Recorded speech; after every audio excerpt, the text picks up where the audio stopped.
I love making cocktails with these glasses. They're so tippy and spilly and swishy, and they're not great if you've had a couple of these, but they just look so pretty, don't they? Well, hello there and welcome back to another episode of Cocktails with Ciara. My name is Ciara and I'm a whiskey-loving Irish girl who's on a cocktail voyage of discovery. If you are new here, I have zero professional bar experience other than a passion for making mixed drinks at home and showing you how I do it. So hit that subscribe button, stick around, and we both just might learn something, because if I can do it, you can do it. So in today's video, we are going to be making a cocktail that is one of the most immediately recognizable cocktails out there. And it is also using a spirit that I feel like has been very neglected on this channel. Can you guess what it is? If you've seen the title, you probably already know. Today, we are going to be making a Cosmopolitan.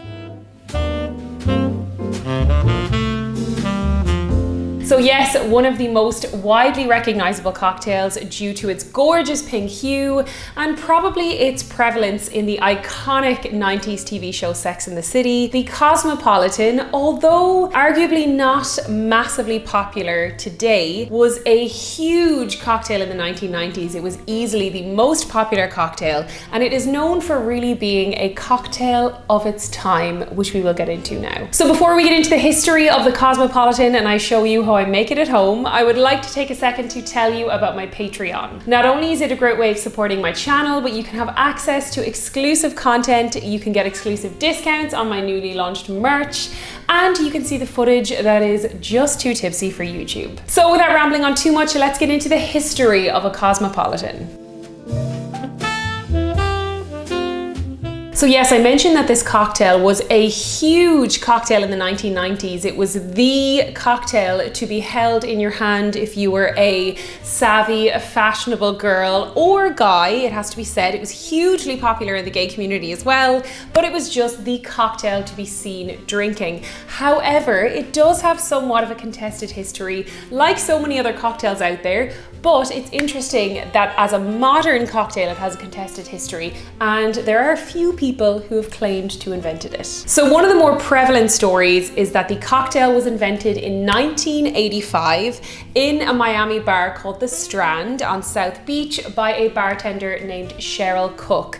And apparently she was looking for a cocktail that could be served in a martini glass because she noticed that her patrons really enjoyed ordering martinis and martini glass cocktails. But a martini is a pretty strong drink, so apparently she came up with the Cosmopolitan and it just fit the bill perfectly. Now there are others who argue that it was actually a man called Tony Sacchini who invented it in a New York bar called the Odeon in 1988. Now whether or not he actually invented it remains to be seen, but he certainly was responsible for hugely popularizing the cocktail in New York. It was also Tony who incorporated a certain type of flavored vodka, the Vodka Citron, which was only recently invented, and that made the cocktail even more popular. So he definitely has a big part to play in the cocktail's origin story. Another thing that I find really interesting about the Cosmopolitan is that, yes, although you could say that it has definitely fallen out of favor, it's not really as popular as it once was, and it's kind of seen as a little bit of a cliche now, I would argue.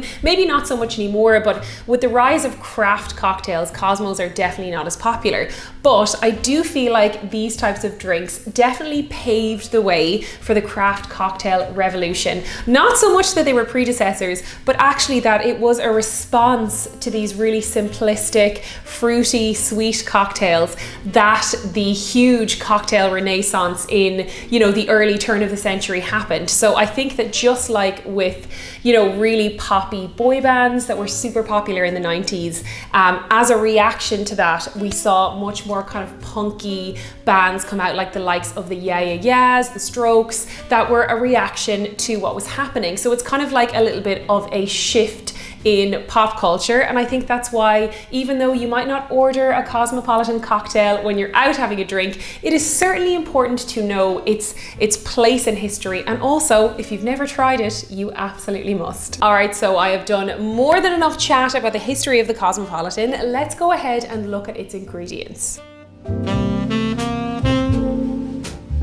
So the ingredients for a Cosmo are very simple. We're going to be starting with some Absolut Citron, which is of course a lemon flavored vodka. You can use regular vodka with this. I do think that this is a really fun flavor to mix into cocktails or even drinks. It's a great one to have, but if you don't have it, regular vodka is fine. So we're also going to be using some orange liqueur for this drink. So I have some Cointreau here. If you have some triple sec, that will work as well. So as you can imagine, what gives this drink its beautiful blush pink hue is some cranberry juice. And I actually believe it was Ocean Spray that was the original cranberry juice that was used for the Cosmo. So I feel like I'm definitely being very authentic here. So we're going to use some of this. I'm sure you can use like fresh cranberry juice as well, but this is the one that the Irish supermarket had. Then along with our three ingredients, we are also going to be using some fresh lime juice, which is going to give it a gorgeous zesty kick. And then for our garnish, rather than using a lime peel like you might expect, we're going to be using a lemon peel, and this gives a beautiful contrasting color to the drink.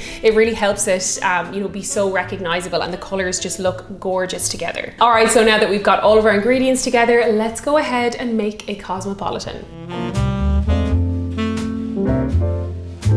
Okay, so I've got my tins here ready to go, and we're gonna pop in a gigantic ice cube.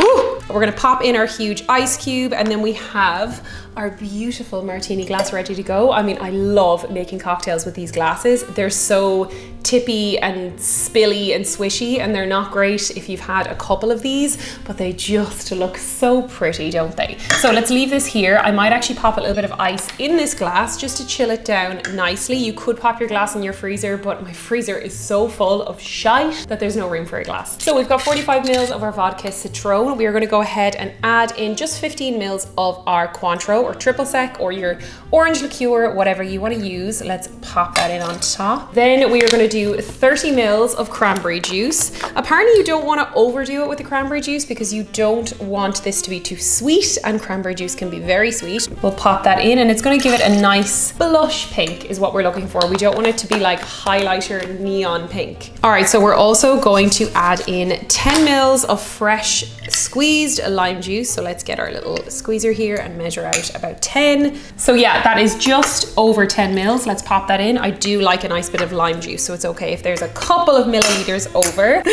So now let's go ahead and give it a nice shake, wake up the citrus, all of that good stuff. I don't think you need to shake this that much. So we have our glass chilled, ready to go. So now let's get a nice bit of lemon peel. I'm gonna get a nice long one. This is a super fresh lemon.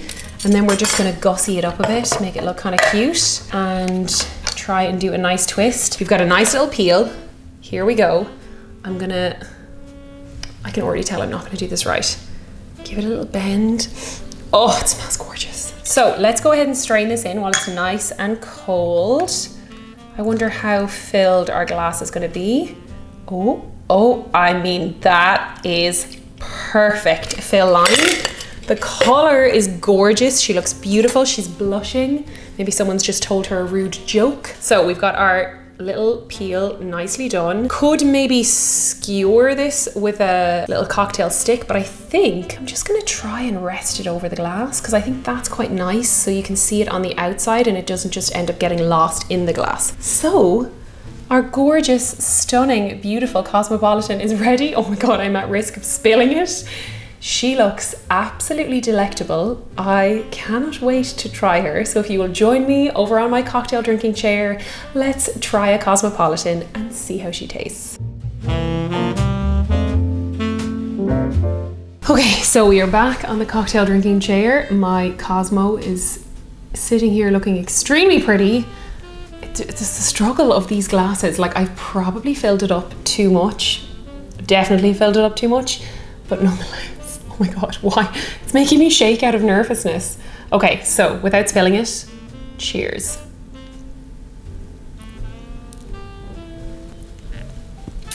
Oh, it's just so delicious. It's crisp, it's tart. It's actually not as sweet as you would think. There are definitely sweeter cocktails out there that I'm not the biggest fan of, but this isn't too sweet. Would I be able to drink these all night? Absolutely not. I feel like I would be sick from the sugar. But if you wanted a nice little fruity kind of pick-me-up that had that gorgeous tart sweetness, I think a Cosmo is such a good shout. And as I said before, I really implore you to try it. If you've never had a Cosmo, you gotta extend your cocktail palette. You know, it can't always be stunning Sazeracs and whiskey sours, as much as I love them. It's nice sometimes to have something that's a little fun and flirty, you know? I think we should all indulge our flirtier side. So even though it's the kind of cocktail that you would argue is quite feminine, it's really good. Like, I would imagine it takes a man that is very comfortable in himself and his sexuality to comfortably order a Cosmo cocktail. So if you do, let me know.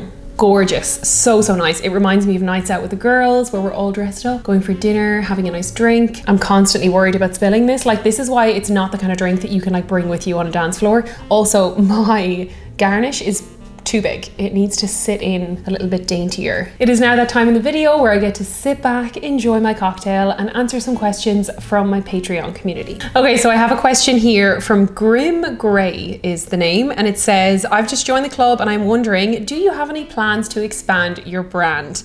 Perhaps open a bar? I think you have an entrepreneurial spirit and that you should seriously consider it. Well, Grim Grey, that is a very nice thought.